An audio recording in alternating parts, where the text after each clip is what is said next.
बिस्मिल्लाहिर्रहमानिर्रहीम। जब हम पाकिस्तान के बारे में सोचते हैं, पाकिस्तान के हालात के बारे में सोचते हैं और आजकल जो पाकिस्तान में हो रहा है, ख़ुसूसन जो हमारे लीडर हमारे साथ कर रहे हैं, तो इससे हमें एक चीज़ जिसके बारे में कहूँगा कि हमारा जो ईमान और फेथ है वो और मजबूत होता है कि वो अल्लाह ताला की ज़ात। क्योंकि जो पाकिस्तान को चला रहे हैं वो लोग हरगिज़ कॉम्पिटेंट नहीं हैं, उनमें किसी तरह की कोई एबिलिटी नहीं है कि वो पाकिस्तान को चला सकें। तो अल्लाह पे हमारा फेथ इसलिए मजबूत हो रहा है कि ये जो पाकिस्तान है ये अल्लाह के सहारे चल रहा है और अल्लाह ताला ही इसको चला रहा है। अगर हम क्रिटिकली पाकिस्तान के जो हालात है उसका एनालिसिस करें, प्रैक्टिकली व्यू करें, तो आपको अंदाज़ा होगा। बल्कि अगर आप स्टैटिक्स देखें पाकिस्तान के हालात के, पाकिस्तान के फ़ाइनेंशियली हालात के, पाकिस्तान में जॉब्स के, पाकिस्तान में अर्निंग अपॉर्चुनिटीज़ के, पाकिस्तान में अनएम्प्लॉयमेंट कितनी है, बेरोज़गारी या वटेवर लोग आजकल कैसे गुजारा कर रहे हैं, तो हमें मानना पड़ेगा कि इस वक्त सिर्फ हमें अल्लाह ताला की ज़ात की सपोर्ट है। अल्लाह ताला पाकिस्तान को कायम रखना चाहता है, इसलिए हम चल रहे हैं।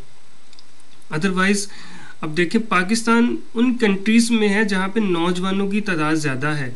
अगर आपने किसी भी कंट्री की, किसी भी मुल्क की तरक्की के बारे में देखना हो कि ये कितना ग्रो कर सकता है, तो उसमें नौजवानों की रहने वाली तादाद से पता चलता है कि ये कितनी जल्दी डेवलप हो सकता है और कितनी जल्दी ग्रो कर सकता है।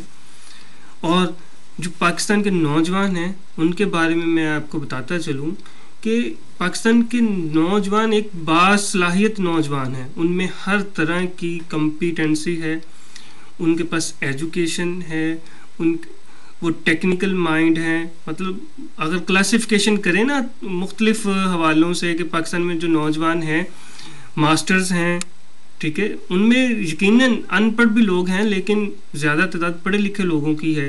फिर दोनों तरह के पढ़े लिखे लोग हैं, एक वो लोग हैं जो साइंस ग्रेजुएट्स हैं, एक वो है जिन्होंने टेक्निकल एजुकेशन हासिल की हुई है, जो इस वक्त पाकिस्तान की ज़रूरत है। लेकिन प्रॉब्लम यह है कि अब ये नौजवान जो है ये बेरोज़गार हैं। उन्होंने पढ़ लिया, डिग्री ले ली, आगे उनको जॉब्स नहीं मिल रही। जॉब क्यों नहीं मिल रही? पाकिस्तान का इंफ्रास्ट्रक्चर ऐसा नहीं है कि वो इन लोगों की कहीं खपत हो सके। सही, तो वो लोग अनपढ़ हैं, मैंने अनपढ़ कह दिया, अनएम्प्लॉय हैं।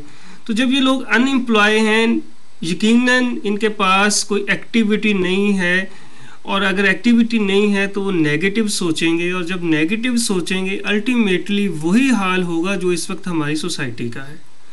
अगर देखा जाए कि हमारी सोसाइटी में अभी तक कोई ऐसा इवेंट नहीं है जिससे पता चले कि ये ग्रो कर रही है और आगे जा रही है। अब सूरत हाल ये है कि जो पाकिस्तान के नौजवान हैं वो अपना कितना वक्त फेसबुक पे ज़ाया करते हैं, कितना वो वक्त जो है वो अपनी अदर एक्टिविटीज़ में ज़ाया करते हैं।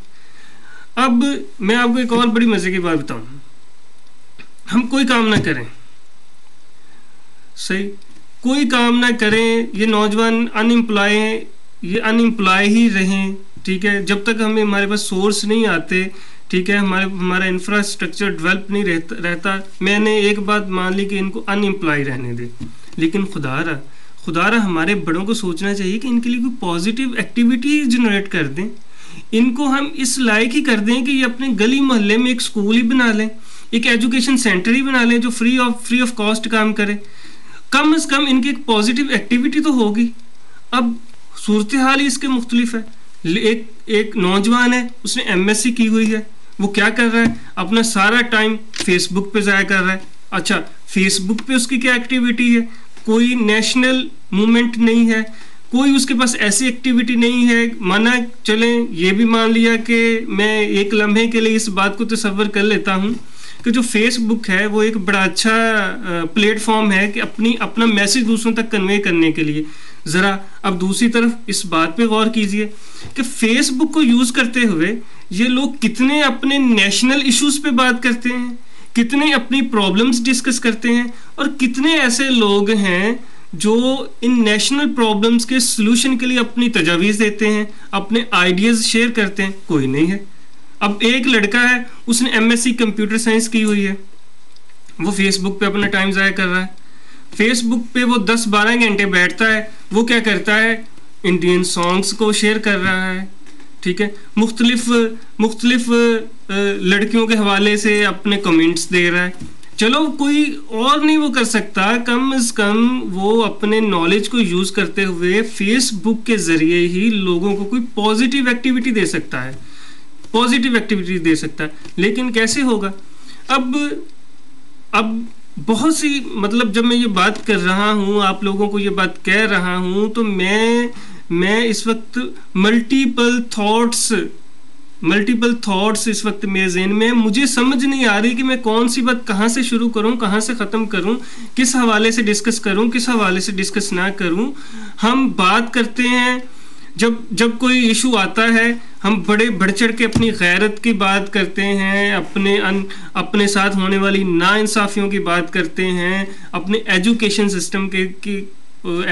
सिस्टम के गलत होने की बात करते हैं। लेकिन हम ये बात नहीं करते कि अगर ये एजुकेशन सिस्टम ख़राब है तो इसको सही कैसे किया जाए। ये आइडिया कोई नहीं लेके आता। मेरे लिए भी आज आप सब नौजवानों को क्रिटिसाइज करने का एक बड़ा, मैं समझता हूँ कि बड़ा इजी है कि मैं इस वक्त बैठा हूँ, कैमरे के सामने बैठा हूँ और आपको कह रहा हूँ कि ये नौजवान जो है अपना टाइम ज़ाया कर रहे हैं, इनको मतलब ये अपनी एबिलिटीज़, अपनी स्किल्स और अपनी जो नेचुरल पावर है उसको ज़ाया कर रहे हैं। लेकिन मैं ये बहुत कम लोग कहेंगे कि आप उसको यूटिलाइज कैसे करें। मैं आपको एक एग्जांपल देता हूँ। आपने मास्टर्स किया हुआ है, मास्टर्स छोटे ग्रेजुएशन किया हुआ है, ग्रेजुएशन को भी कम कर लें, एफए किया हुआ है, एफए को भी अगर कम कर लिया, मैट्रिक किया हुआ है। अब मैट्रिक पे आ जाएं, आपको जॉब नहीं मिलती, ठीक, आप जॉब नहीं मिलती, अब आपका टाइम कैसे स्पेंड होता है? जो मैंने ऑब्जर्व किया है, जो मैंने देखा है अपने इलाके में इर्द गिर्द, वो क्या करते हैं जी, सारा दिन मोबाइल से मैसेजिंग करते हैं, फेसबुक का गलत यूज़ करते हैं, नेट कैफ़े पे जाते हैं, नेट का गलत यूज़ करते हैं, ठीक है। उसके बाद जब वो आ जाते हैं अपने दोस्तों के साथ, या तो मोटरसाइकिल की वन व्हीलिंग करके वो फ़ख्र महसूस करते हैं। यकीनन मैं इस बात को डिनाई नहीं करता, जो नौजवान मोटरसाइकिल की वन व्हीलिंग करते हैं वो बहुत ब्रेव इंसान है कि वो रिस्क लेते हैं अपनी ज़िंदगी का। अब इस बात पे भी डिबेट हो सकती है कि वो कितने टैलेंटेड हैं, कितने बहादुर हैं, इस बात पे अलग से एक डिबेट होगी, लेकिन फिर कभी सही।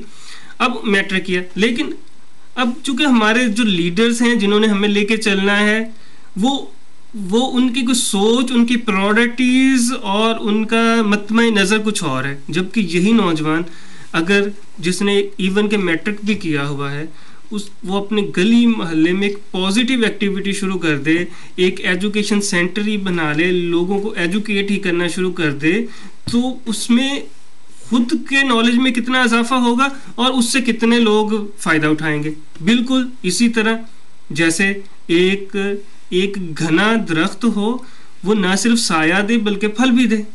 आपको दो अपॉर्चुनिटीज़ एक वक्त में मिल रही हैं, एक आपको घना दरख्त भी हो गया और फिर वो साया भी दे रहा है और फिर वो आपको फल भी दे रहा है। इस तरह हम बहुत से क्राइसिस से बच जाएंगे। अवेयरनेस पैदा करें, और नहीं वो बच्चा कम से कम किसी चौक में खड़ा होकर लोगों को ट्रैफिक कवानीन ही बताने शुरू कर दे तो मुल्क में एक तब्दीली आ जाएगी, बल्कि तब्दीली का आगाज शुरू हो जाएगा। शायद हम सब मेरे समेत तब्दीली नहीं चाहते, इसलिए नौजवानों को इस रास्ते की तरफ लेके नहीं आना चाहते। एक पढ़ा लिखा नौजवान किसी एक ट्रैफिक सिग्नल पे खड़ा हो जाए, किसी एक चौक में खड़ा हो जाए, जो उसके पास इल्म है, जो उसके पास नॉलेज है, जो ट्रैफिक के बारे में नॉलेज है, जो ट्रैफिक रूल एंड रेगुलेशन के पास, ट्रैफिक रूल एंड रेगुलेशन के हवाले से उसके पास इल्म है, कम से कम वो उन लोगों को डिलीवर करना शुरू कर दे। वहाँ पे जो ट्रैफिक गुजरती है, जो इस रूल को वायलेट करता है उसको बताना शुरू कर दे कि भाई ये रूल इस तरह है, आप इस पे अमल करो, तब्दीली ऐसे आएगी। ठीक है ना। हम बात करते हैं खूनी इनकलाब की, वो खूनी इनकलाब कैसे आएगा? खूनी इनकलाब के लिए भी लोगों को एजुकेट करना पड़ेगा, भाई आपके राइट्स क्या हैं। मुझे आज तक मेरे राइट्स का नहीं पता। मैं किसी होटल में जाता हूँ, मुझे वहां पे खाना अच्छा नहीं दिया जाता, मुझे नहीं पता कि मेरा राइट क्या है, कि मैं उस खाने के हवाले से क्या प्रोटेस्ट करूं, उस होटल के खिलाफ कहाँ जाके, किस कोर्ट में जाके कंप्लेंट करूं कि इसने मुझे खाना दिया है। चले, अगर मुझे ये भी पता चल गया कि इसके लिए कंज्यूमर कोर्ट है, तो प्लीज खुदारा मुझे ये बताइए कि मेरे पास कोर्ट्स में जलील होने का जो हमारा सिस्टम है, जलील होने का मतलब शौक होगा तो मैं जाऊंगा, अदरवाइज जो कोर्ट्स के हालात हैं वो कैसे हैं। बात फिर वहीं पे आ गई कि खुदारा हमने जो कुछ पढ़ा हुआ है, जो कुछ सीखा हुआ है, हमने अगर फेसबुक भी यूज़ करनी है, अगर हमने नेट भी यूज़ करना है, तो इसके थ्रू हम कोई पॉजिटिव एक्टिविटी कर लें, कम से कम अपना नॉलेज दूसरों के साथ शेयर कर लें, अपनी जो फीलिंग्स हैं वो दूसरों के साथ शेयर कर लें। इससे ही तब्दीली का आगाज़ होगा। मुझे हैरानी और परेशानी अपनी इस कौम के नौजवानों से है। चले, बड़े तो हमारे सोए हुए हैं, लीडर तो हमारे सोए हुए हैं, हम में तो गर्म खून है, हम तो तब्दीली ला सकते हैं। हम बाहर जलसे जुलूसों से हट के भी तब्दीली ला सकते हैं। हम बैंक्स के शीशे तोड़े बगैर, सरकारी इमलाक को नुकसान दिए बगैर, हम स्कूलों में छुट्टी कराए बगैर, हम कॉलेज को बंद किए बगैर, हम कॉलेज के शीशे, कॉलेज की दरो दीवार पे पत्थर मारे बगैर, हम जो नेशनल एसेट्स हैं उनको नुकसान दिए बगैर भी प्रोटेस्ट कर सकते हैं। इसका तरीक़ेकार मौजूद है, हमारे पास फैसिलिटीज़ हैं, ये फैसिलिटीज़ घर घर में है। हम उसको यूज़ करके अपने इश्यूज़ लोगों को बता सकते हैं, अपने प्रॉब्लम्स बता सकते हैं, उनका हल बता सकते हैं। हम इस नेशन को यूनाइट कर सकते हैं, किसी एक नुक्ते पे जमा कर सकते हैं। लेकिन उसके लिए सबसे पहले हमारा पॉजिटिव होना बहुत ज़रूरी है, हमारा पॉजिटिव होना बहुत ज़रूरी है। और हमें ये बात समझने की बहुत ज़रूरत है कि जो हमने इल्म हासिल किया है वो बेकार नहीं है, वो हमारे काम का है। किताबों में जो लिखी हुई बातें जिन लोगों ने लिखी हैं, उनका हज़ार दिनों का, हज़ार मिनट्स का, हज़ार घंटों का एक्सपीरियंस है जो उन्होंने उन किताबों में लिखा है, वो बिल्कुल ठीक है। हमें उनको मद्देनज़र रखते हुए अपनी ज़िंदगी में एक पॉजिटिव चेंज लेके आना पड़ेगा। खुदारा इस टाइम को, कीमती टाइम को वेस्ट करना छोड़ें, एक पॉजिटिव एक्टिविटी की तरफ जाएं, पॉजिटिव आइडिया लाएं। इसमें और बहुत सी बातें हैं। मैं आपको एक बात बताऊं, हम तो ये नहीं कर सके, हम नौजवान, हम अपनी गवर्नमेंट को कैसे गिला करें, अपने लीडर्स को कैसे गिला करें, हम ये नहीं कर सके, इतनी सी बात नहीं कर सके। एक शख्स एक आइडिया लेके आता है, वो कहता है कि जनाब मेरे पास एक आइडिया है, मैं एक स्कूल बनाता हूँ, एक टेक्निकल सेंटर बनाता हूँ, पाकिस्तान को मैन पावर देता हूँ, और उस मैन पावर से हम मुख्तलिफ रिजल्ट्स क्रिएट कर सकते हैं। लाइक मैं ये कहता हूँ कि मैं एक ट्रेनिंग सेंटर बनाता हूँ, उस ट्रेनिंग सेंटर में मैं लोगों को ये बताता हूँ कि जो कारपेट्स होते हैं, रग्स जिसको हम बोलते हैं, हाथ से जो बनते हैं, उसकी ट्रेनिंग देता हूँ। उस ट्रेनिंग से अब क्या होगा कि हम वहीं उस ट्रेनिंग सेंटर से ही उन चीज़ों को बनाएंगे और बाज़ार में बेचेंगे। इससे उस ट्रेनिंग सेंटर की इनकम भी आएगी। आज तक ये नहीं हो सका कि एक ये आइडिया मैंने मतलब एक एग्जांपल कोट की है कि उस शख्स ने जो आइडिया दिया हुआ है उसके साथ 10 नौजवान मिल जाएं कि आओ भाई हम ये मिलके करते हैं। ऐसा नहीं हुआ कभी भी। हम फेसबुक पे एक गाने पे, ऐसा गाना जो हमारी बर्बादी का सबब है, मैं ये नहीं कह रहा कि मैं एक्सट्रीमिस्ट हूं, मैं ये बता रहा हूं कि वो एक इंटरटेनमेंट है, सही ना। इंटरटेनमेंट का मतलब ये है कि जब हम काम से थक जाएं, काम से चूर हो जाएं, हमारा दिमाग को रिलैक्सेशन की ज़रूरत हो, तब हम इंटरटेनमेंट की तरफ आएं। उसमें चाहे आप सॉन्ग सुने, म्यूज़िक सुने, इंडियन सुने, इंग्लिश सुने, जो भी सुने, लेकिन जब आपको ज़रूरत हो, जब आपको ज़रूरत नहीं है, आपके पास काम का टाइम है, आपको काम करना चाहिए, तब उसको उस तरफ ना जाएं। लेकिन हमारे यहाँ उल्टा ही चक्कर है। हम नेट से तब उठते हैं जब हमारे जो नेट से हम इंटरटेनमेंट करते हैं तब उठते हैं जब हमारे दिलो दिमाग को कुछ रिलैक्सेशन की ज़रूरत है। वो रिलैक्सेशन अब क्या करते हैं, वो भी अजीबोगरीब है। खैर, मैं बात कर रहा था कि हम एक ऐसे छोटे छोटे ग्रुप्स नौजवानों के नहीं मैनेज कर सके जो अपने अपने आइडियाज़ पे अमल करें और आइडियाज़ को इम्प्लीमेंटेशन दें और उससे कोई रिजल्ट प्रोड्यूस करें। तो हम किस तब्दीली की बात कर रहे हैं, हम जा कहाँ रहे हैं? हमारे यहाँ तो एक जलजला आ जाए तो हमारे पास एबिलिटी नहीं है, हमारे पास फंड्स नहीं है, हमारे पास रिसोर्सेज नहीं है कि उनको हम रेस्क्यू कर सकें। हमारे यहाँ फ्लड आ जाता है तो हमारे पास सोर्सेज नहीं है कि हम उसको रेस्क्यू कर सकें। वो एक बंदे आंखों के सामने लोगों को मरते देखते हैं। यार खुदारा इस कौम पे रहम करें। मैं तो सिर्फ नौजवानों से कहूँगा, ये मिलके तब्दीली ला सकते हैं, इनको तब्दीली लानी चाहिए। अगर आज का नौजवान ना उठा अपने पॉजिटिव आइडिया को लेके खुद उस पर, क्योंकि हमारे लीडर इस लायक नहीं कि हम उनके पीछे लगे, अगर ये नौजवान ना उठा, ना आगे निकला तो हम तबाही की तरफ चले जाएंगे।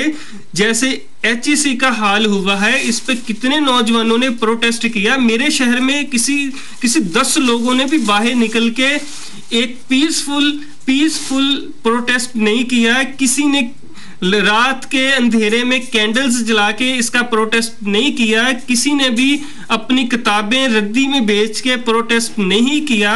किसी ने भी अपनी डिग्रीज की फोटोकॉपीज के साथ किसी चौक में बैठ के लोगों को ये बात बताने की ज़रूरत नहीं समझी कि HEC अगर ख़त्म हो गया तो पाकिस्तान की डिग्री सारी दुनिया में नहीं मानी जाएगी। किसी ने भी ये नहीं कहा कि अगर HEC ख़त्म हो गया तो पाकिस्तानी यूनिवर्सिटीज़ की डिग्री पाकिस्तान में नहीं मानी जाएगी। किसी ने ये नहीं कहा कि अगर ये HEC ख़त्म हो गया तो यूनिवर्सिटी के जो करिकुलम है उसका क्या बनेगा। किसी ने नहीं प्रोटेस्ट किया। ये नौजवान किस तरफ जा रहे हैं? ये पढ़े लिखे नौजवान हैं। प्लीज़ दाल और रोटी को छोड़िए, मुल्क को सेव कीजिए। आपको दाल और रोटी भी मिलेगी और एक पीसफुल मुल्क भी मिलेगा। बात करते हैं सुसाइड अटैक्स की। अगर हम मजबूत हैं तो हम में कौन आ सकता है? 10 लोग हैं, अगर 10 के 10 एक दूसरे को जानते हैं, पावरफुल है, स्ट्रांग है, तो उनमें कैसे एक बंदा आके सुसाइड बम अटैक्स करता है? क्यों करता है? हम में खला है, कहीं ना कहीं हम में खला है, कहीं ना कहीं हम में कमियां हैं। आखिर वो कमियां हम कब दूर करेंगे?